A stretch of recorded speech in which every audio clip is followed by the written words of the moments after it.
안녕하세요. 이제 드디어 이 단원별입니다. 단원별 우리가 그 예상 문제에서 마지막 파트죠. 마지막 파트가 이제 되겠습니다. 이 보험에서 또 보세요. 다음은 생명보험의 요소에 대한 설명으로 옳은 것을 물었습니다. 옳은 걸 물었습니다. 생명보험에서 보험의 목적물은 피보험자의 생명이나 신체로 보험사고 후 보험자가 배상해야 될 범위와 한계를 정해준다. 보험사고라는 보험금 지급 사유라도 하며 생명보험은 보험 대상자의 생존과 상해, 질병, 사망, 장애 등을 보험사고로 한다. 보험자는 보험금액의 지급에 관해 약정이 없으면 보험금액이 정해진 날로부터 30일 이내에 보험금을 지급해야 된다. 보험자의 보험금 지급 책임이 존속하는 기간을 보험료 납입기간이라 하며 상법에서는 최초의 보험료를 지급받을 때부터 개시한다고 규정하고 있다겠죠. 여기서 바로 1번이 되겠죠. 일단 여러분들이 생명보험의 목적물은 피보험자죠. 피보험자의 바로 생명이나 또는 뭡니까? 신체죠. 이게. 그래서 이 신체가 바로 보험의 목적물이 되겠는데 여기서 2번 같은 경우 왜 틀리냐 보세요. 여기에 지금 생명보험을 물었습니다. 생명보험의 보험금 지급 사유는 바로 여러분들이 뭐냐? 그 대상자, 바로 보험 대상자인 피보험자죠. 피보험자의 생존이죠.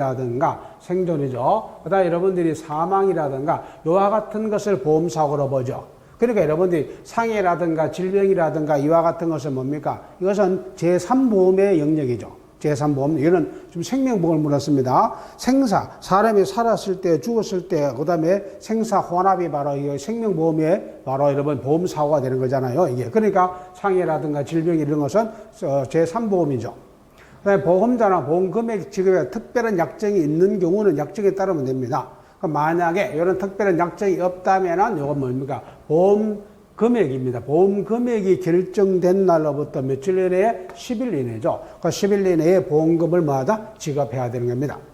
그 다음에 보험자의 보험금 지급에 존속하는 기간을 보험료 납입 기간이 아니죠. 이거는 우리가 보통 뭐라 합니까? 보험기간이라 하죠. 보험기간.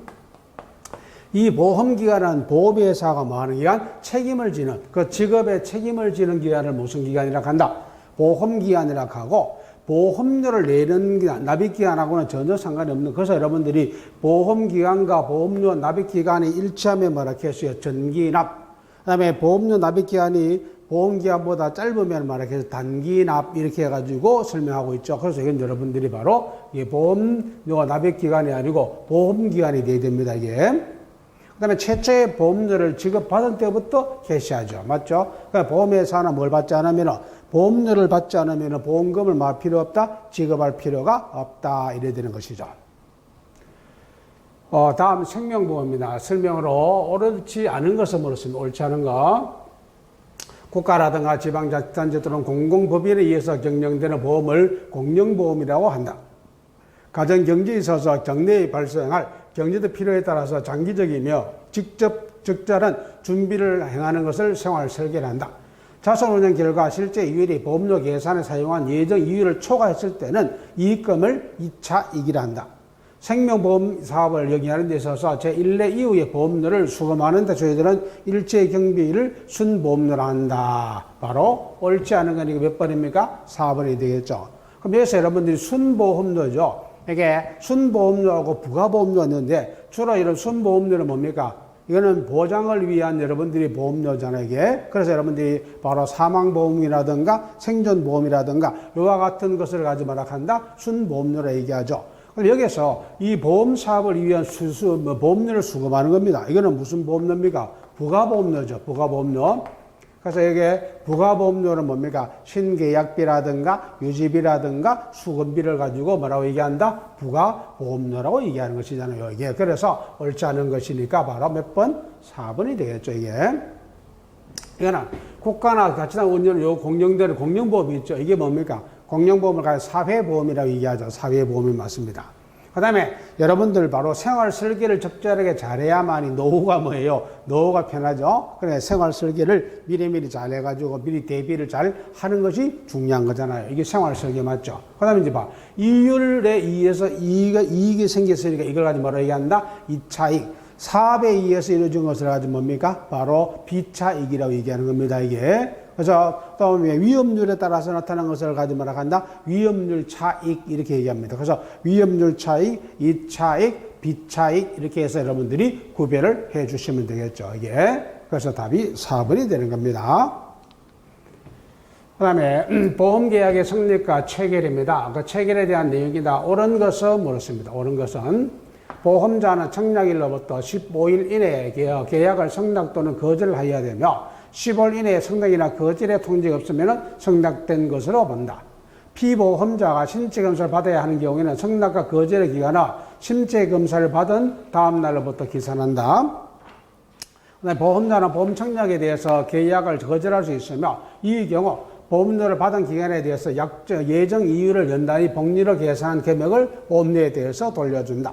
보험계약자가 최초 보험료를 신용카드로 납부한 계약에 대해 승낙의 거절 시는 이자를 지급하지 않고 신용카드 매출만 취소한다. 바로 옳은 것을 물었기 때문에 답이 4번이 되는 겁니다.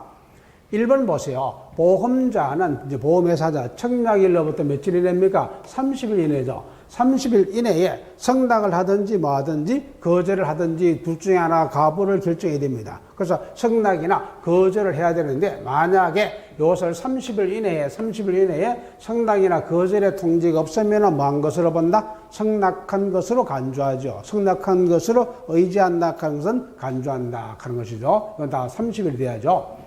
두 번째, 피보험자는 신체검사를 받아야 되는 겁니다. 그 신체검사를 받아야 되는 경우는 그 받은 다음 날부터 아니고 받은 날부터, 받은 날. 그래서 다음 날이 아니고 받은 날부터 계산해가지고 여러분들이 이게 거절하든지 성낙하든지 날짜가 되는 겁니다. 일반 청약인 것들은 청약일로부터 며칠이고 30일이고 신체검사를 받도록 되어 있다 하는 그럼 신체검사를 받은 날부터 시작해가지고 30일 이내에 성낙하든지 거절하든지 둘 중에 됩니다. 그 받은 날부터죠.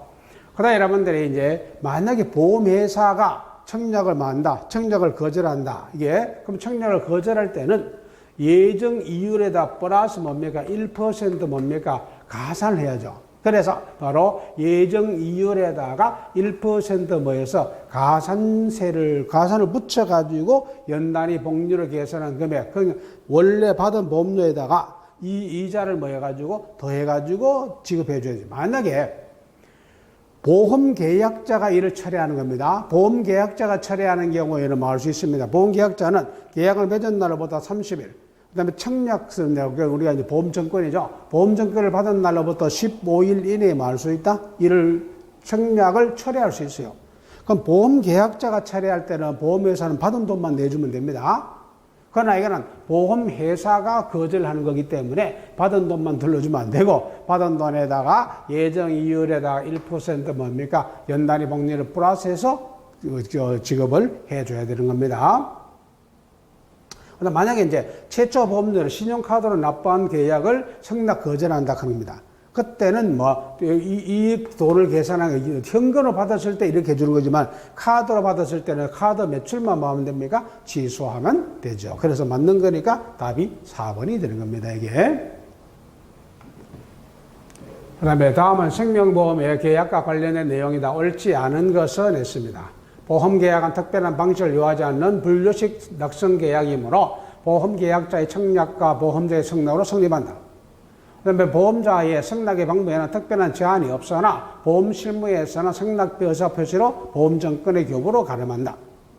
보험자가 성낙할 경우에 보험자의 책임은 최초의 보험료가 지급된 대로 소가바에 게시한다. 상법에서 보험자는 보험계약이 성립한 때에는 지체 없이 보험증권을 작성하여 보험계약자에게 교부해야 한다고 규정되어 있기 때문에 보험증권의 교부 여부는 보험계약의 효력 발생의 필수 요인이다. 바로 옳지 않은 거죠. 바로 이거죠. 일단 여러분들이 보험계약은 바로 특별한 양식을 가지지 않는 뭐라 했어요? 분류식, 특별한 양식이 필요 없고 그 다음에 낙성계약이라고 했죠. 청약과 멀어서 성낙으로 성립한다 했어요. 그렇기 때문에 이 보험증권입니다. 보험증권을 발급하느냐 안 하느냐 하는 것은 계약 성립에 아무런 조건이 되지 않습니다. 만약에 보험증권이 교부되지 않았다 하더라도 30일 안에 성낙이나 거절의 의사 표시하지 않으면 뭐 한 것으로 본다 했어요? 성낙한 것으로 본다 했잖아요. 그럼 만약에 보험증권이 만약에 어떤 그 배달 과정에서 사고가 났다, 분실 사고가 났다 하더라도 그 보험 계약 성립하고는 아무 상관이 없다는 뜻입니다. 그래서 이거는 여러분들이 그냥 하나의 성낙의 의사 표시로 발행해 주는 것이 보험 증권의 실무적으로는 보험 증권을 교부함으로써 성낙의 의사 표시하는 겁니다. 기본적으로 우리가 보통 그러나 이 보험 증권이 교부되지 않았다 해가지고 이 보험 계약의 성립의 필수 요건은 아니라 하는 거예요. 그러니까 보험 증권 발부하고 보험 계약 효력 발생하고는 아무 상관이 없다는 뜻입니다. 그래서 옳지 않은 것이 그러니까 몇 번이 돼요? 이게 바로 4번이 되는 겁니다. 아시겠죠? 생명보험 계약입니다. 계약에 대한 설명을 옳지 않은 것은 했습니다. 옳지 않은 것은 보험계약에서 본인의 목숨이나 건강 등을 담보시킨 사람을 비보험자라 한다. 보험계약자가 보험에 의한 보장을 받기 위해서는 바로 보험금을 보험자에게 지급해 돈을 보험료로 한다. 보험에 담보된 생명이나 신체에 관하여 불확실한 사고, 즉 위험이 발생하는 것을 가지고 보험사고라고 얘기한다. 보험기간에 대하여 상법에서는 보험자의 책임을 최초의 보험료를 납입한 여부와 관계없이 청약일로부터 개시한다고 규정되어 있다. 바로 뭐요? 4번이죠. 일단 보험계약에서 피보험자라 하는 것은 누구다? 자기의 건강, 바로 목숨을 바친 사람이죠. 맞죠? 그 다음에 보험계약자는 이 보장을 받기 위해서 보험자가 뭐야 돼? 바로 보험료. 그러면 쉽게 말해서 보험계약자가 회사에다가 보험료를 납입하지 않으면 보험회사는 보험사고가 나더라도 보험금을 지급할 필요가 없다 하는 거죠. 맞죠? 그 다음에 이제 불확실한 이 사고 자체를 가지고 말한다. 보험사고라 하는데, 여기 있습니다. 보험기간에 대해 상법에서는 보험자의 책임을 최초의 보험료 납입 여부와 관계없이가 아니죠. 내가 청약을 했고 성납을 했다 하더라도 하지 않으면, 보험료를 납입하지 않으면은 보험금을 지급하지 않는 겁니다. 그러니까 이건 최초의 보험료를 납입한 때부터 개시하는 겁니다. 그러니까 상관없이가 아니고 보험료를 납입한 때로부터, 청약일로부터 아니란 말이야. 보험료를 납입한 때로부터 보험회사에서 뭘 진다? 보험 책임을 진다. 책임을 지는 얘기입니다. 사고 나면 뭘 낸다는 뜻이야? 보험금을 지급한다는 뜻을 얘기하는 겁니다, 이게.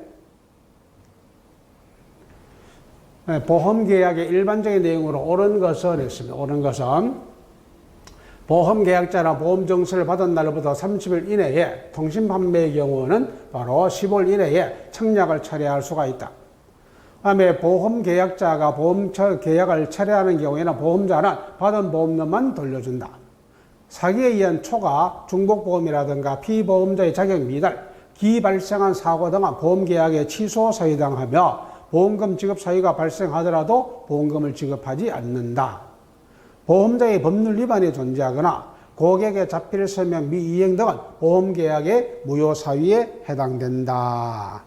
바로 2번이죠. 여기 보세요. 이 보험계약자가 보험계약을 철회하는 겁니다. 아까 앞에서 배울 때는 보험자가 이거를 여러분들이 거절했다 했어요. 그때는 바로 받은 보험료에다가 이를 여러분들이 그 예정 이율에다 플러스 1%를 가산해가 연복리로 계산해서 돈을 지급해 주라 했죠. 그러나 보험 계약자 자신이 철회하는 겁니다. 그때는 이제 보험회사에서는 마음대로 받은 보험료만 돌려주면 되지요. 이게 1번은 왜 틀렸습니까? 1번은 여러분들이 보세요. 우리가 보통 겁니다. 보험 증서를 받은 날로부터 며칠 이내에 15일 이내죠. 15일에 청약을 철회할 수 있죠.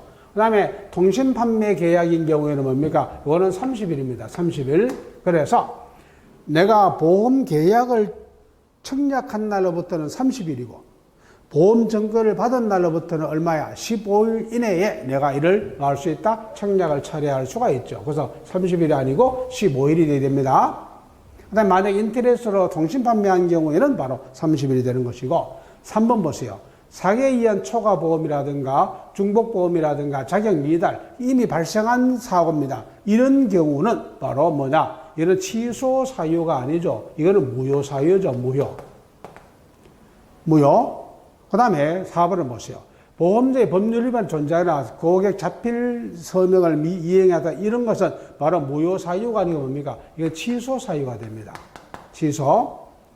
그럼 여러분들이 볼 때 법률 용어에서 이렇게 배웠죠. 무효하고 그 다음에 여러분들이 취소하고 철회하고 다르다 했죠? 그럼 뭐세요? 무효는 뭐냐? 처음부터 효력 발생 자체가 성립하지 않는 것을 가지고 말하게 했어요. 이걸 무효라고 했죠. 그럼 보세요. 바로 이겁니다.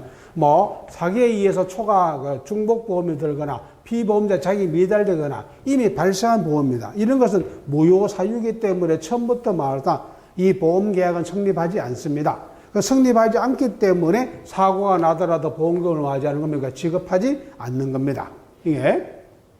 그 다음에 4번은 보세요. 이 법률 위반이 존재했다가 자필서명 위반했다 하는 거야. 이런 경우에는 보세요. 무효가 아니고 취소로 말하겠어요. 일단 처음에는 유효하다 했죠. 그 계약을 체결하면 이 계약 자체는 유효하게 성립하다가 취소 사유가 발생한 겁니다. 그래서 이제 보험회사에서 이런 취소 사유가 되어 취소라는 의사표시안을 만들게 소급에 간다고 했죠. 소급에 가서 효력 발생을 없애주는 거죠. 그러니까 만약에 취소하지 않으면은 그것은 계속 유효한 것이고 취소하면은 바로 행위를 한 날로 되돌아갑니다. 소급해 가서, 그럼 소급해 간다는 중요한 거야. 소급해 가가지고 처음부터 효력을 없애주는 겁니다. 이게 바로 뭐다? 취소 사유가 되죠. 철회는 뭐냐? 바로 이것이 유효해 와서 철회하면은 장래에는 효력이 없지만은 요 앞에까지는 그거는 유효한 겁니다. 예를 들어 하지 마요. 보험 증서를 받은 날로부터 15일 이내에 말할 수 있습니까? 이를 만약에 처리할 수 있어. 그럼 보험 계약을 체결한 날부터 30일 이내에, 그럼 보시죠. 내가 만약에 7월 1일 날 여러분들이 내가 보험 계약을 체결했어요. 그러면 여러분들이 보험 정권을 받기를 내가 만약에 7월 20일에 받았다. 아마 7월 예를 들어서 만약에 한 10일에 받았다 봅시다. 그러면은 요게 보험 계약을 체결한 날로부터는 30일, 보험 정권을 받은 날로부터는 15일 이내에 말시 철회할 수 있단 말이에요. 그럼 철회하면은 요 철회하기 전까지 요 사이에 일어난 보험 사고는 책임을 져야 됩니다. 보험회사가. 그 대신에 철회를 하면은 장래에는 뭐가 없는 거요? 효력이 없는 거죠. 이게 철회입니다. 그래서 무효는 처음부터 효력 발생 자체가 성립하지 않는 것. 취소는 일단은 유효하게 성립했던 계약을 일정 기간 안에 취소라는 의사표시를 함으로써 소급에 가서 효력을 없애주는 것을 가지고 취소. 철회는 철회하기 전까지 있었던 것은 유효하고 장래에만 효력을 없애주는 것을 가지고 말한다. 철회라 합니다. 그럼 여기서 이제 바로 무효, 취소, 철회가 여기서 각각 나오게 되는 것이죠, 이게.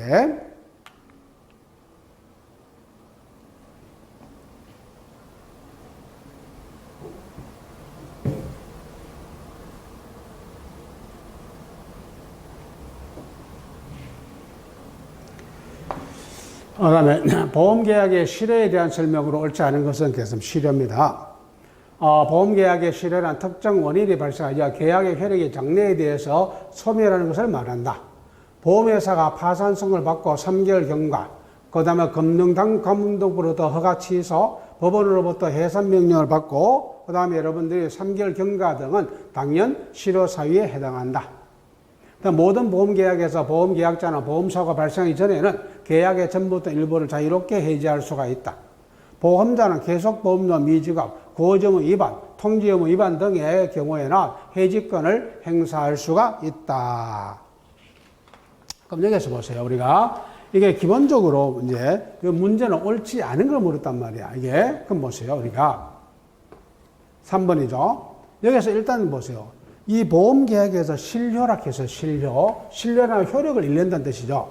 그럼 효력을 잃는 것을 보세요. 특정 원인이 발생해 계약의 효력이 장래에 대해서 효력을 없애주는 겁니다. 소멸하는 거죠. 그럼 예를 들어 보세요. 이런 겁니다. 내가 계속보험료를 납입을 해줘야 됩니다. 그럼 납입을 해줘야 되는 예를 들어가지고 만약에 5월 보험료야. 5월 보험료는 5월 말까지 뭐 해야 됩니까? 납입을 하면 됩니다.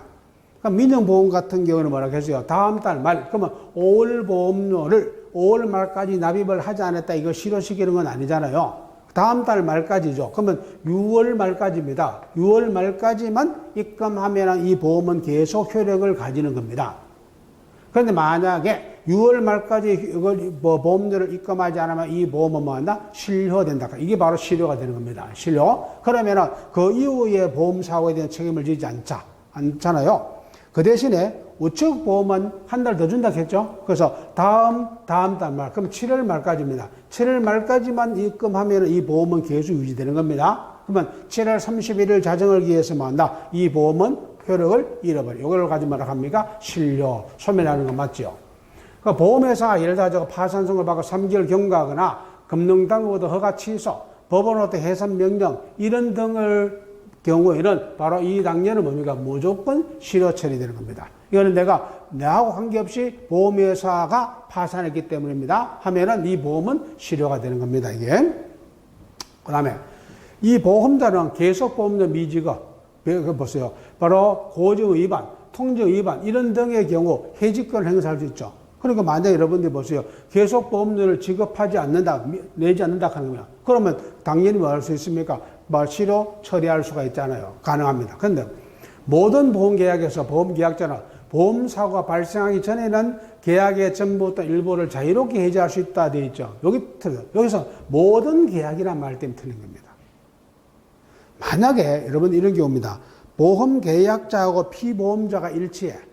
자기 생명의 보험이란 말이야. 그러면 보험계약자가 피보험자 일치는 자기 생명의 보험인 경우에는 이렇게 할 수 있습니까? 자유롭게 해지할 수 있습니다. 본인이 있기 때문에. 그런데 제3자가 뭐가 돼? 피보험자 되는 거죠. 그러면 제3자가 피보험, 타인 생명을 위한 보험이야. 타인 생명을 위한 보험.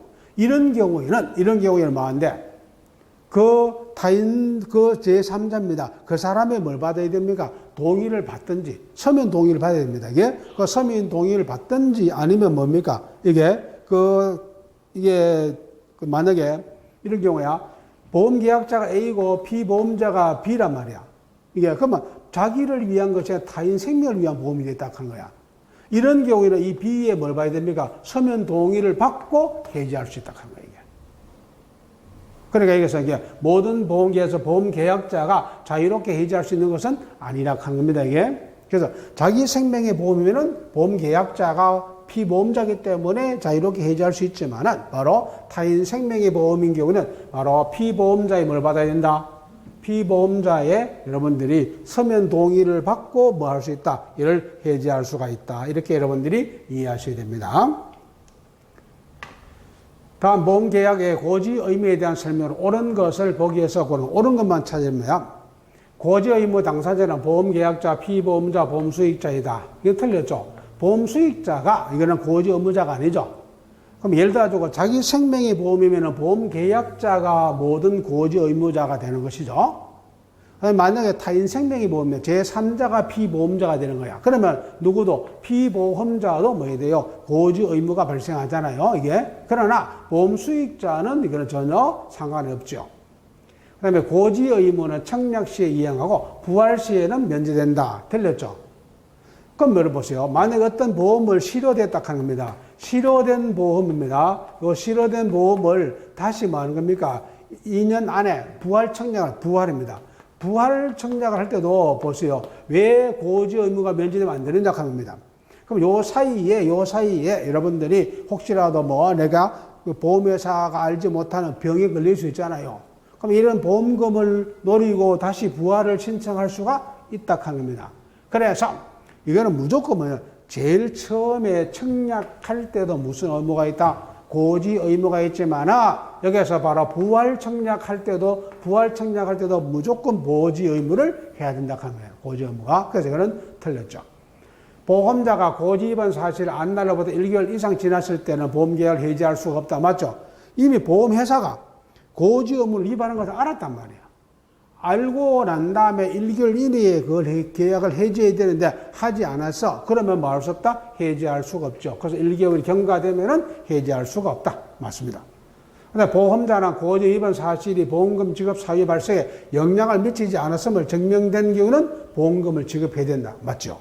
만약에 내가 고지 의무 위반을 했는데 보험사고가 발생해서 근데 보험사고가 발생하고 고지 의무 위반하고는 상관이 없는 사고가 났단 말이야. 그 경우에는 그와 같은 것을 내가 입증했어요. 입증하면은 보험회사는 뭘 줘야 된다 하는 겁니까? 보험금을 지급해 줘야 됩니다. 혹시라도 고지 의무 위반했다 하더라도 그 고지의무 위반 자체가 보험사고하고는 관계가 없다 하는 거야.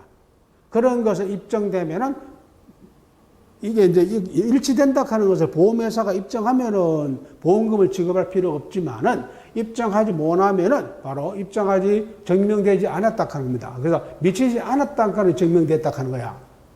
그 미치지 않았기 때문에 돈을 줘야 된다는 뜻이죠. 그래서 보험회사는 지급해 줘야죠. 그러니까 답이 뭐가 돼야 돼요? D급과 리얼이 되죠. D급과 리얼입니다. 이게. 그 다음에 보세요. 다음은 계약 전 알릴 의무인 고지 의무에 대한 설명이다. 옳은 것은 뭐습니까? 옳은 것은 보험계약자 또는 피보험자는 청약 시 보험 청약 시에서 질문한 사항에 대해서 사실도 알려야 되는 고지 의무는 청약 시에만 이행하면 된다. 체감 3개월 이내에 의사로부터 진단, 치료, 입원, 수술, 투약 등을 받은 경험 등은 현재 및 과거의 질병의 질문에 사실도 알려야 된다. 현재 신체 기능적 장애나 외관상 신체 장애 있는지 여부, 직업, 운전 여부, 소득 수준, 학력, 위험수위 높은 취미 등에 대한 질문에 사실대로 답해야 된다. 보험계약 청약 당시에 보험계약자나 피보험자가 고의나 중대한 과실로 그 고지업을 위반한 그 사실 안 날로부터 1개월 이내에 계약 체결한 날로부터 1년 이내에 한해서 계약을 해지할 수가 있다. 옳은 겁니다. 옳은 걸 물었기 때문에 뭐예요? 바로 2번이죠. 1번 왜 틀리냐 봐요. 그 보험계약자의 피보험자는 뭐죠? 고지 의무는 청약 시에만 있는 것이 아니라 했죠. 청약 시에도 이제 언제도 부활 시에도 그래서 이 부활 시에도 이행을 해야 되죠. 그래서 틀렸고 3번 왜 틀렸습니까? 요 현재 신체 기능적 이런 외관이 있는 여부, 직업, 그다음 운전 하느냐 안 하느냐 이건 필요하죠. 소득 수준이 얼마냐, 학력이 얼마냐 하는 여기 필요 없는 거잖아요. 이게 위험 수준 높은 취미 이런 거는 뭐 패러글라이딩이라든가 이게 암벽 등반이라든가 이런 것은 사실은 여러분들이 고지 의무 사항이 됩니다. 그러나 여러분들이 뭐 학력이 대학을 나왔냐 초등학교 나왔냐 따질 필요 없는 거잖아요. 이게 그 돈을 한 달에 1,000만 원 버느냐 100만 원 버느냐 따질 필요가 없는 거잖아요. 그래서 이건 소득 수준이라든가 학력 수준은 여기에 들어가면 안 되겠죠. 그 다음에 이겁니다. 이 보험계약된 피보험자 고의나 중대한 과실로 고지의무를 위반해서 그 사실 안 날로부터 얼마? 1개월입니다. 1개월 이내에 또는 바로 계약 체결하고 난 다음에는 1년이 아니고 뭡니까? 3년이죠. 이게 고의로입니다. 고의나 중대한 과실로 고지 의무를 위반했습니다. 그런 사실 알았으면 안 날로부터 얼마야? 1개월. 그 다음에 그 계약을 체결한 날로부터 얼마야? 3년 이내에 계약을 막을 수가 있다. 해지할 수가 있다. 이렇게 보면 됩니다. 이게 답이 그래서 답이 몇 번? 2번이 되겠죠. 2번. 다음은 고지의무 위반입니다. 위반에 대해서 여러분들이 해지할 수가 없는 경우가 아닌 것은 고지의무를 위반했다 하더라도 해지를 할 수가 없는 경우입니다. 보험자가 계약기에 당시에 고지의무 위반 사실을 알았거나 과실을 하지만 이건 맞죠? 보험회사 지가 나는 알렸는데 자기네들이 내가 그것을 위반 사실을 자기네 알고도 계약을 체결한 겁니다. 또 자기네들 실수로 알지 못했다 합니다. 이런 것은 해지가 안 되죠. 보험자가 고지 위반 사실을 안 날로부터 1개월 이상 지난 경우 바로 고지 위반한 것을 안 날로부터 얼마? 1개월 맞죠? 보험보장 개시일부터 보험사급 사유가 발생하지 않고 3년 이상이 지난 겁니다. 이게 그래서 여러분들이 바로 3년이 지났을 때에 노는 틀렸죠. 이게 3년이 아니라 2년이죠. 그 다음에 여러분들이 이제 보험계약을 체결한 날로부터 3년 맞습니다. 이게. 그래서 이제 만약에 보험보장 개시일이 시작돼서 그때부터 보험금 지급 사유가 발생하지 않고 2년이 경과되면은 더 이상 말이야 고지 의무 위반 때문에 계약은 해지할 수가 없다 합니다. 이게. 그 다음에 이제 계약을 체결한 날부터 얼마다? 3년이죠. 이게. 그래서 이것은 바로 보험에서 고지 의무 위반에 대해서 해지할 수가 없는 사유가 되는 겁니다. 그러면 보험계약 내용에 대한 설명으로 옳지 않은 것은 있습니다. 옳지 않은 것은 보험계약이 성립하면 보험자는 지체 없이 보험증권을 작성하여 교부할 의무가 있다. 보험자는 보험기간 내에 보험사고가 발생하면 피보험자나 보험수익자에게 보험금을 지급할 의무가 진다. 중도보험금, 장애보험금, 입원보험금 등은 보험기간 중 피보험자가 생존에 일을 할 때, 생존에 있을 때 그래서 있을 때 계약서에 정한 조건에 부합되는 경우에 보험금을 지급한다. 그 다음에 만기보험금과 사망보험금은 보험기간 중에 피보험자가 사망한 경우에 보험금을 지급한다. 그럼 옳지 않은 거니까 몇 번이냐? 4번이 되겠죠. 예? 그럼 여기서 보세요. 보험계약이 성립하면은 지체 없이 보험증권을 보험회사는 발급해. 이게 이제 성락의 의사표시라고 했어요. 대체적으로. 그 다음에 보험자는 기간 내에 사고가 나면은 피보험자나 보험계약자에게, 보험수익자에게 뭘 줘야 돼요? 보험금을 지급하는 거 맞죠? 그 다음에 이제 중도 이런 보험금은 피보험자가 뭐예요? 생존에 있을 때에 생존 살아야 돼. 이런 것은 살아있어야 주는 거잖아요. 살아있어야. 그럼 보세요. 만기보험금과 사망보험금은 보험기간 중에서 피보험자 사망했을 때. 그럼 사망했을 때 보험금은 뭐였을 때? 사망보험금은 지급해야 하잖아요. 이게 만기보험은 이게 뭐 됩니까? 이거는 생존해야 주는 거잖아. 이게. 그렇죠? 아니, 내가 예를 들어 10년 만기에 보험을 가지고 내가 1,000만 원 받기라고 보험을 들었단 말이야. 그럼 10년 만기가 됐어. 그 10년 만기 때 살아 있으면 받는 거야.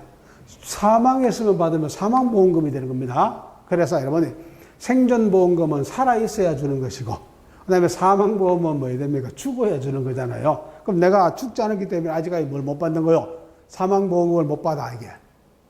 이해되죠? 그래서 답이 몇 번이다? 4번이 되는 겁니다. 4번.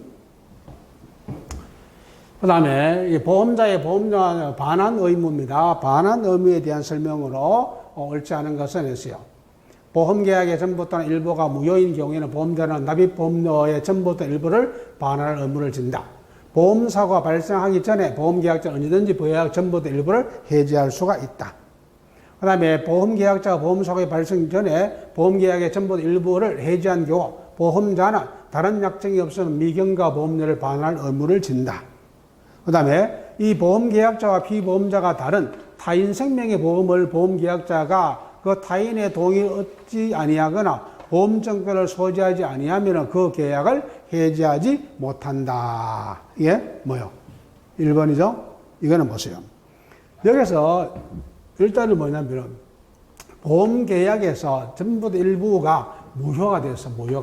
이제 무효가 된 경우에 보험자는 무조건 납입보험료의 전부 일부를 반환하는 것이 아니고 만약에 보세요. 보험계약 체결할 때 보험자입니다. 보험계약자야.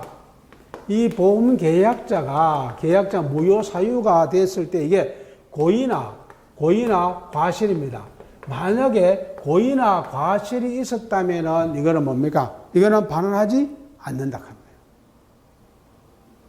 그러니까 이 보험계약의 전부나 일부가 무효가 돼서 그 무효가 되면 처음부터 효력이 발생하지 않는 거잖아요. 그 무효가 되면은 그 보험료를 돌려줘야 되느냐 말아야 되느냐 하는 거야.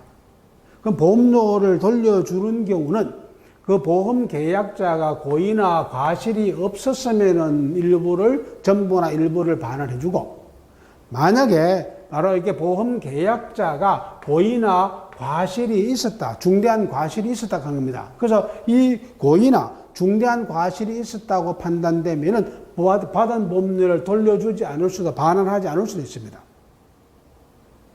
이해됐죠? 그러니까 이거는 결국은 보험계약의 전부나 일부가 무효가 되었을 때 문제는 그 무효를 일으키게 됐던 원인이 뭐냐 하는 거야. 그러니까 보험계약자가 고의나 중대한 과실로 무효한 행위가 되었으면은 안 돌려줘도 되고, 그 다음에 고의나 중대한 과실이 없었으면은 일부를 돌려준다 하는 겁니다. 그래서 답이 1번이 되는 겁니다. 무조건 주는 게 아니란 말이야. 이게 고의나 과실이 있었느냐 없느냐를 따지는 겁니다. 그 다음에 보험사고 일어나기 전에는 언제든지 그 계약이 전에 전부 다 일부를 해지할 수 있는 것이고, 그 다음에 여러분 다른 약정은 미경과 보험료는 당연히 반환해 줘야 되죠. 이게 그래서 여러분들이 예를 들어 이런 경우야. 내가 자동차 보험료를 1년치 냈는데, 예를 들어 중간에서 내가 자동차를 팔았어. 그럼 자동차 보험료가 남아있단 말이야. 그럼 미경과 보험료는 나한테 돌려줘야 되죠. 그래서 미경과 보험료는 당연히 반환할 의무를 지는 거죠. 맞습니다. 그 다음에 타인 생명의 보험인 경우입니다. 자기 생명, 타인 생명의 경우는 바로 타인의 뭘 받으라? 동의, 서면 동의를 받지 않거나 또는 보험 정권을 소지하지 않으면 보험 계약자가 뭐 할 수 있습니까? 이거는 마음대로 해지할 수가 없다. 그 계약을 바로 해지하지 못한다 하는 거 맞습니다. 여기까지는 다 맞죠. 그 다음에 보장성 보험입니다. 보장성 보험에 대한 설명을 옳지 않은 것은 있습니다. 보장성. 만기 시 환급되는 금액이 없거나 이미 납입한 보험료보다 적거나 같다. 주계약뿐만이라 특약으로 가입한 보장보험도 세액공제를 받을 수가 있다. 보장성 보험료를 산출할 때에는 예정이율, 예정위험률, 예정사업비율이 필요하다. 근로소득자와 사업소득자는 연간 납입보험료 일정액을 세액공제 받을 수가 있다. 바로 뭐요? 4번이죠. 일단 보장성 보험이죠. 이 보장성 보험의 가장 기본 특징입니다. 저축성 보험은 납입보험료하고 만기에 찾는 돈에서 만기에 찾는 돈이 더 많으면은 저축성. 그 다음에 보장성 보험은 내가 납입한 보험료보다 만기가 됐을 때 또는 해약 환급금이 됐을 때 적게 받는 것을 가지고 말한다. 보장성 보험. 그러니까 아예 뭐 금액이 환급할 금액이 없거나 또 납입한 보험료보다 뭡니까? 적거나 같거나 이런 것을 가지고 말한다. 보장성 보험이라고 하죠. 그런데 이제 보장성 보험은요, 세액공제를 얼마? 연간 100만 원까지라고 했죠. 100만 원까지에 대해서 여러분들이 12%의 뭘 받는다? 세액공제를 받는데 문제는 그냥 근로소득자만 되죠. 사업소득자는 안 되잖아요. 그렇죠? 그래서 근로소득자만, 근로소득 중에서도 누구는 안 되다? 일형 근로자는 안 된다 했어요. 그럼 일형 근로자를 제외한 바로 사람만 연간 100만 원 한도 내에서 얼마? 12%의 세액공제를 받는다 하는 것이죠. 그 다음에 부활제도입니다. 부활제도에 대한 설명으로 옳지 않은 것은 했어요. 이 부활이란 바로 실효된 계약을 다시 보험계약을 당사자 합의에 의해서, 당사자라는 것은 보험회사하고 보험계약자죠. 합의에 의해서 소멸되기 전에 보험계약으로 원상 회복시키는 특수한 계약이 맞죠. 바로 맞죠. 부활의 요건은 보험계약자가 해지 환급금을 미수령한 경우에는 언제든지 청약할 수가 있다. 틀렸죠. 이게 여기서 여러분들이 뭐냐면은 바로 언제든지란 말 때문에 틀렸어요. 만약 이건 우리가 이게 만약 실효돼서 부활 요건을 다 갖추어서 그런데 해지 환급금 아직 수령하지 않았을 때에 언제 안에서 언제든지 2년 이내입니다. 그래서 이거는 바로 해지가 되고 난 다음에 2년 이내입니다. 이내에 뭐에 대해 부활 청약해야 된다 하는 거야. 그러니까 만약에 2년이 경과가 되면 이건 소멸 시효가 되어서 더 이상 부활 청약을 할 수가 없습니다. 이게. 그래서 답은 일단 2번입니다. 옳지 않은 거기 때문에. 그다음 부활 청약 시에도 역선택 가능이기 때문에 반드시 뭐가 발생한다? 고지 의무가 발생한다고 배웠죠? 맞죠? 그다음 보험 계약을 부활했다 하더라도 그 실효된 시점, 그러면 실효돼 가지고 부활될 때, 그럼 실효돼 부활될 때까지 요 기간입니다. 요 기간에 발생한 보험 사고에 대해서는 보험회사는 책임을 진다 안 된다? 지지 않는다. 부활되고 난 이후에만 책임을 지고 그 실효된 기간입니다. 물론 그 기간에 보험료도 다 냈어. 이자까지 다 냈다. 보험료 내고 이자까지 다 내었지만은 요 사이에 일어난 사고는 책임을 지지 않고 부활 성납난 이후부터입니다. 이후부터 사고만 책임을 지죠. 그러니까 답이 몇 번? 2번이 되겠죠. 그 다음에 여러분들이 우체국보험의 역사입니다. 그 우체국보험의 역사 기억에서 디귿에 들어갈 말로 바르게 연결된 것은 겠습니다.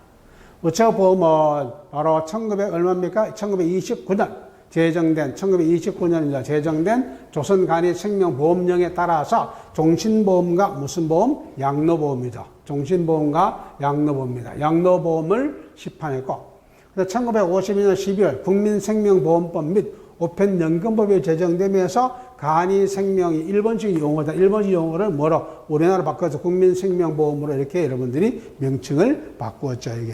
그래서 이건 뭐 그냥 역사니까 그대로 외워야죠. 우체국보험 특징에 대한 설명으로 옳지 않은 것은 했습니다. 옳지 않은 것은 우체국보험은 국가가 격려하고 보험금의 지급을 국가가 책임을 지는 등 국영보험으로서 역할을 수행하고 있다. 무진단, 단순한 상품 구조를 바탕으로 보험료가 저렴한 소액보험 상품을 지급하여 서민들이 쉽게 가입할 수 있도록 하고 있다.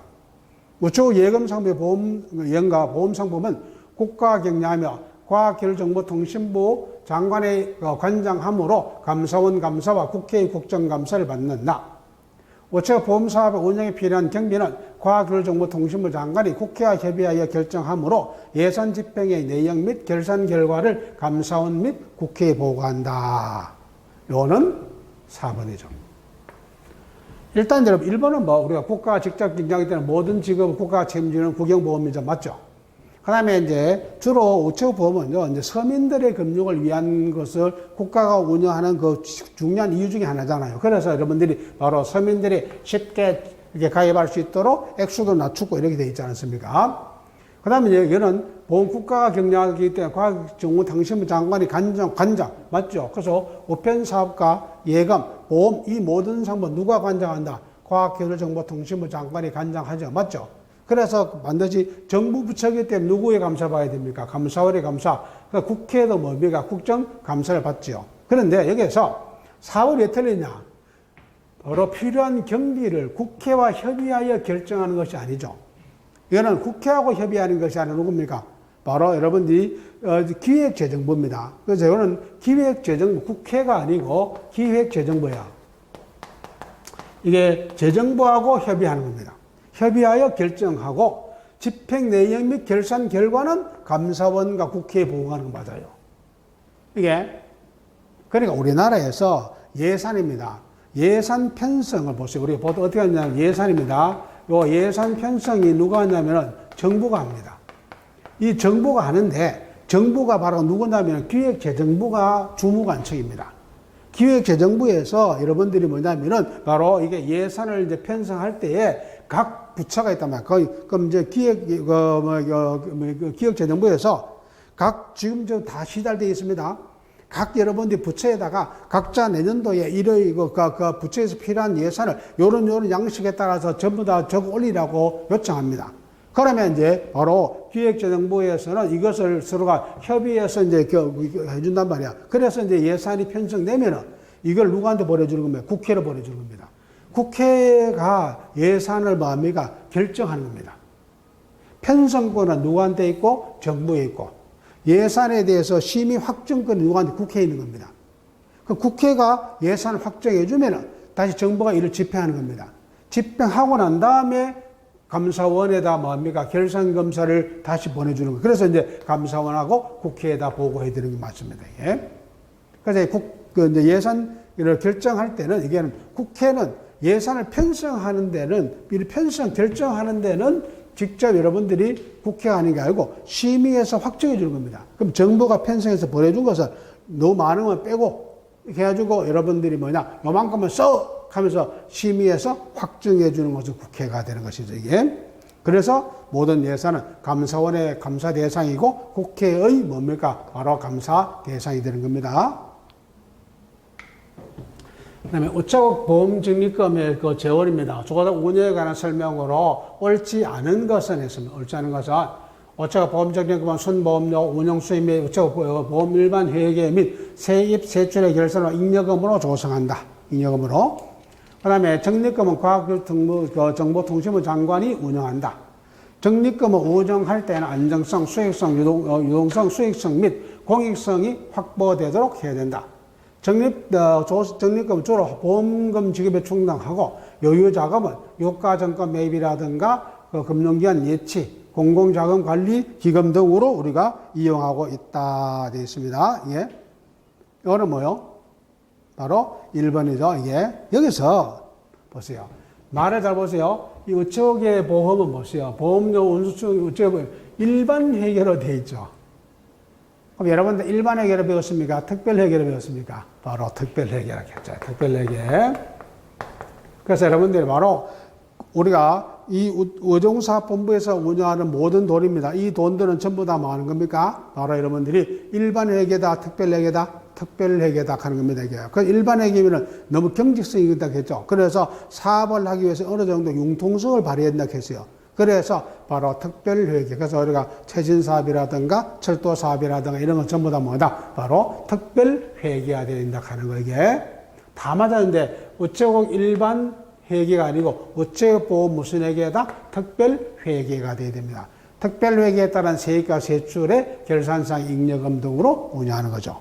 나머지는 다. 그럼 이건 당연히 이 적립금은 누가 주무부 장관이 누구라고 했어요? 과학기술정보통신부 장관이니까 이게 관장한다 해서 운영 관리하죠.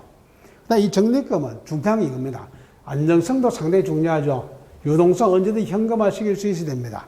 또 적자 내면 안 된다는 수익성이죠. 수익성을 낸다 해가지고 뭐 도박 자금을 대주면 돼야 안 돼요? 안 되잖아요. 그러니까 이게 바로 뭡니까? 공익성이죠. 이게. 그래서 수익성도 내야 돼, 공익성도. 그러다 보니까 사실 투자할 수 있는 곳이 별로 많지를 않습니다. 그렇게 많지 않다 하는 거 이게. 뭐 나머지는 그대로입니다. 우체국 보험입니다. 보험에 대한 설명으로 옳지 않은 것은 했습니다. 우체국 보험의 그 보험 계약금 한도액은 보험 종류별로 피보험자 1인당 5천만 원을 한다. 우체국 연금보험의 최초 연금액은 바로 피보험자 1인당 1년에 900만 원 이하로 한다. 연금보험 중에서 저축보험자에 해당하는 보험금액, 그 보험료 납입 금액은 피보험자 1인당 900만 원 이하로 한다. 우체국 보험의 종류는 보장성, 저축성, 연금보험으로 나눌 수가 있다.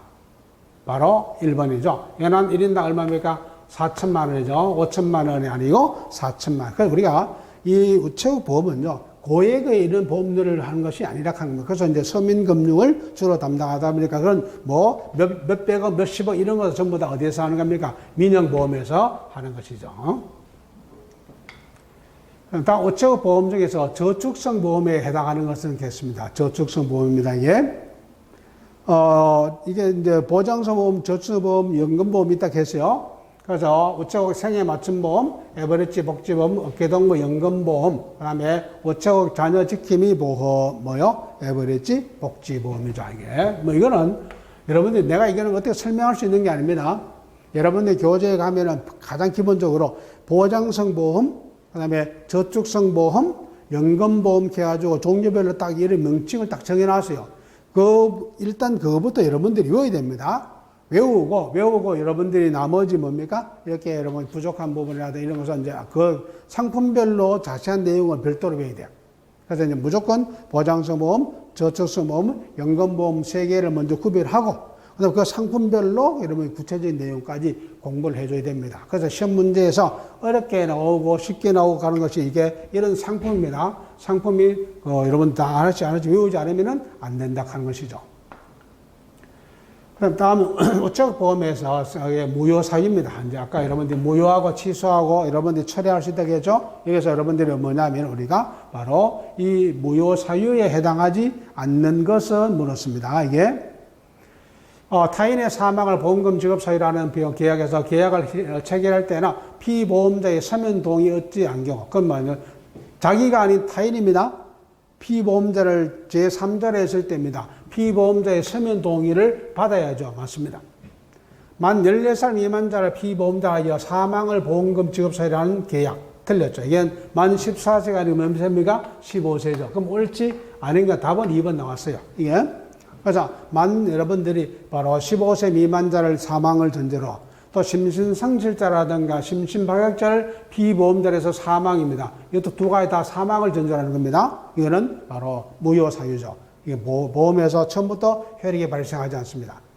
또 계약을 체결할 때 계약서에 정한 나이가 미달되거나 초과될 수 있죠.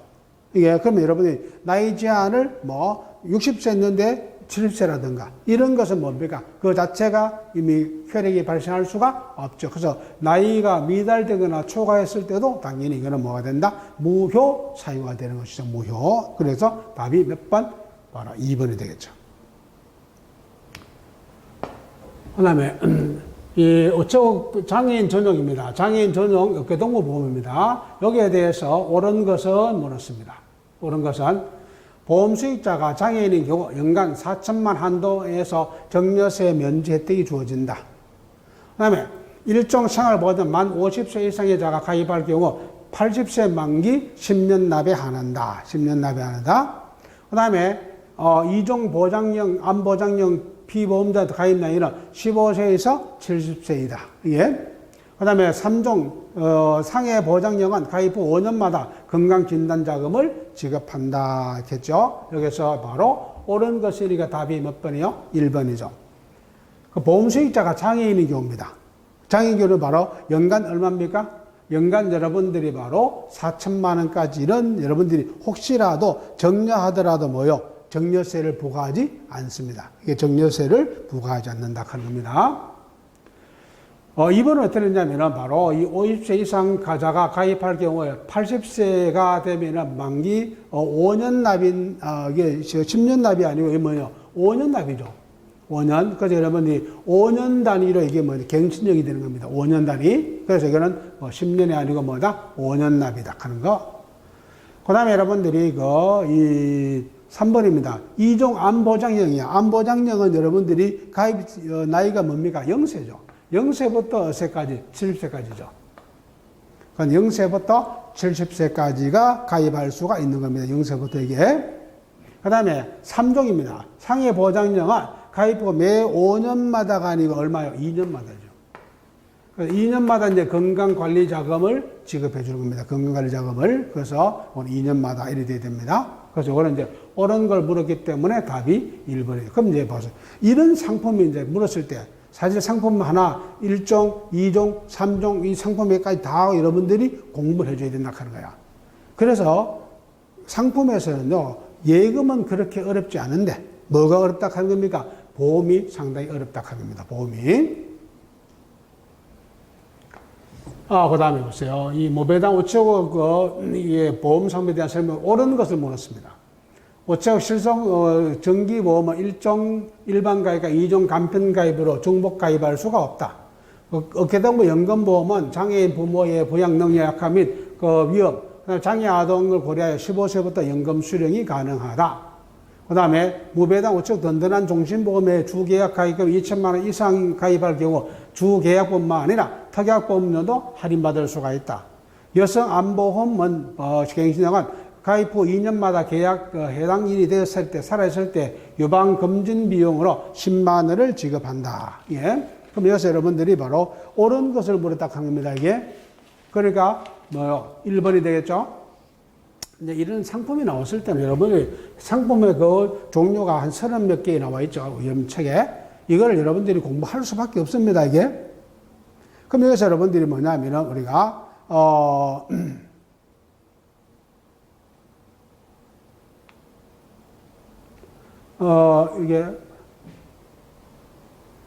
이게 오타나 가입할 수가 있다. 있다.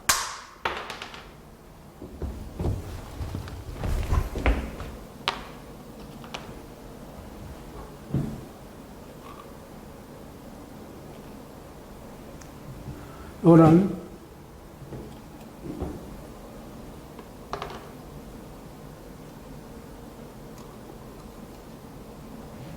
그래서 여기 있다 되어 됩니다. 있다. 그래서 2번입니다. 요 2번 같은 경우는 보세요. 우리가 요는 연령이 15세부터가 아니고 뭐요? 20세부터죠. 20세부터 연금 수령이 가능. 혹시라도 여러분이 장애자 부모라든지 이런 사람들이 위험 일찍 사망할 수 있기 때문입니다. 그래서 20살부터 가입할 수 있도록 되어 있죠.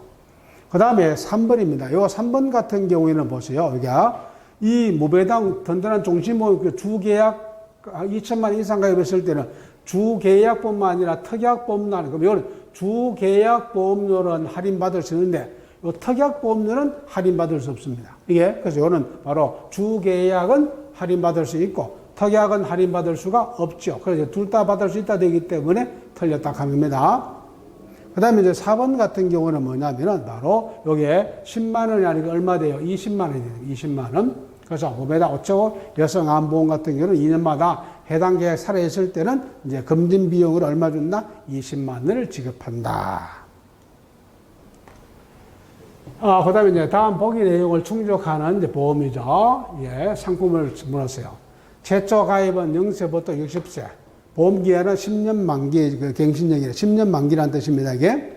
그 다음에 보험가입 한구자당 기준으로 3대 질병 최대 3천만 원, 중증수술 최대 500만 원, 중증장애 최대 5천만 원 치료비를 보장하고 3대 10대 성인질환 10년 만기 생년마다 건강자금 관리해준다 되어 있습니다. 큰 병, 큰 보장보험, 어쩌고 실손 어렵이 어쩌고 건강클리닉보험, 어쩌고 간편가입 건강보험. 여기서 답이 3번이죠. 이런 상품에 대해서 이제 하나는 나왔기 때문에 이제 상품에 30몇 개 나와 있는 여러분 교재에 있는 것을 여러 하나씩 뭐 해야 돼요? 이 공부를 해야 됩니다. 시간이 지나면은 여러분들 이제 하나하나 외워지겠죠? 무조건 해야 되는데 여기서 이제 문제를 이깁니다. 지금까지 여러분들이 전체 이제 그 내가 다른 별로 전체 문제를 쫙 풀어봤어요. 이게 이제 시험 문제에서는 뭐 때로는 여러분 제가 이제 여러분 이해를 돕기 위해서 문제를 좀 어렵게 낸 문제도 있고, 그 다음에 여러분들이 또 이렇게 그 설명을 해줘야 되기 때문에 설명하는 과정입니다. 과정에서 지금까지 공부를 했어요. 그러면 이제 이런 여러분들이 그 책의 진도별로 문제를 했기 때문에 이제 다음부터는 뭐 해야 되느냐. 실제로 동명 모의고사입니다. 실제로 시험처럼 20문제가 나온다. 그럼 20문제 중에서는 제가 할 수 있는 건 18문제잖아요. 18문제를 여러분들이 하고 영어제 2문제는 뭐 별도로 제가 그냥 자료만 주겠습니다. 자료만 그 여러분 해설하고 자료만 주고 제가 이제 그 해설까지 설명해 주는 것은 이제 우편과 금융 상식만 제가 해 주겠습니다. 그래서 지금까지 여러분들이 다른 별 내용을 공부한다고 고생했는데 앞으로 여러분들이 진행되는 이제 진도별 모의고사가 아닌 그래서 동령 모의고사입니다. 그 동령 모의고사를 하는데 제가 문제를 여러분들이 아직까지 바로 시험을 치러 가는 게 아니고 우리가 그 이해를 하고 공부를 해야 되는 시기입니다. 공부를 해야 되는 시기이기 때문에 여러분들이 공부하는 데 도움이 될 수 있도록 제가 문제를 만들 겁니다. 모든 문제를. 이게 전부 다 이 문제는 제가 이게 기출문제 빼고는 100% 제가 다 만든 겁니다. 전부 다 이게. 그러니까 여러분들이 문제 한 개 만드는데 어떤 날은 한 문제 2시간씩 걸려요. 이게. 왜냐하면 오답하고 찾아야 되기 때문에 이게. 그래서 그렇게 여러분들이 힘들게 만든 문제들입니다. 이 자체가. 그냥 뭐 다른 책에 문제집이 막 뺏겨가지고 제가 문제 만드는 게 저는 뭐 다른 문제 많이 보지도 않습니다. 예. 그 실제로 거의 안 만들어진 뭐 문제들이 엉망이 많기 때문에 문제를 만들 줄 아는 사람이 만들어야지 아무나 문제를 만들기 때문에 문제가 되는 거예요. 그래서 여러분들이 앞으로 그 다음 동령 모의고사에 나오는 문제를 풀 때 그때 여러분이 이제는 바로 실전이라 생각하고 공부를 하셔야 됩니다. 그래서 여러분 지금까지 고생하셨는데 다음 여러분들이 동령 모의고사 찾아뵙겠습니다. 그동안 고생했습니다. 마치겠습니다.